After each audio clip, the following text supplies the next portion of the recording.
compare dito and compare dito. So yan ang mga riser dito ngayon sa Pinas. Iba't ibang klaseng bar riser mga kalisto. In-explain ko sa inyo before yung kinds of handlebar. Dalawang klaseng mounting yan, 22mm and 28mm. So let's dig it deeper. Two kinds of riser, yung bolted na riser. Ibig sabihin may isang poste sa gitna, gaya nito, isang poste. Mga KLX 230, mga CRF 150, mga production bike, ganyan yan. Itong poste na to mga kalisto, walang problema dito, tsaka dito sa ulo sa pagpihitan. Wala kang problema dito sa taba na ito. Kasi ang nandito is bushing. By the way, meron din tayo niyang bushing. Ilalagay ito dito. Yan. Yan yung nasa loob ng inyong butterfly. Yan. Hindi na natin tatalakayin yan, pero ito nakatusok dyan para maalala nyo. Explain ko lang na may bushing to. Yung mga riser na ganon is 28mm ang mounting ng kanilang manobela. Ayan, yung butas dyan. Ibig sabihin 28mm yung tubo. Pag kinaliper mo yan, 28mm yung laki nyan. Okay? So, sasalpak mo dito is fat bar and twin wall.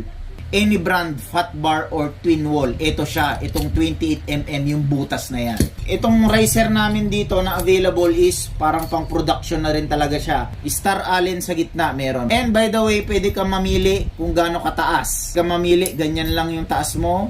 Ito mas mataba na spacer, pinagpatong mo yung spacer, pwede. So you choose which one you prefer. Pwede mong tanggalin din to kung gusto mo ng mababa. Ito, commonly sa mga local enduro, gaya ng mga XTC, KLX, and so on, hindi mo basta-basta masasalpakan ng 28mm na fat bar yan.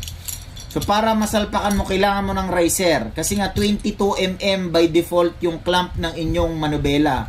Iko-convert ngayon, 22mm, ito, 22mm yan, doon sa kalahati ng iyong current na riser ngayon, which is nakadugtong doon sa butterfly yon. Ito siya. Alin mo lang itong spacer. So, ito na yung 28mm. Ika-clamp mo na sa 28mm. However, kung 7/8 handlebar lang, which is 22mm, naglalagay ka ng spacer. Ang mangyayari lang yun, inangat mo lang yung manobela mo, hindi mo siya kinonvert. Yan. 22mm sa baba, 22mm pa rin dito.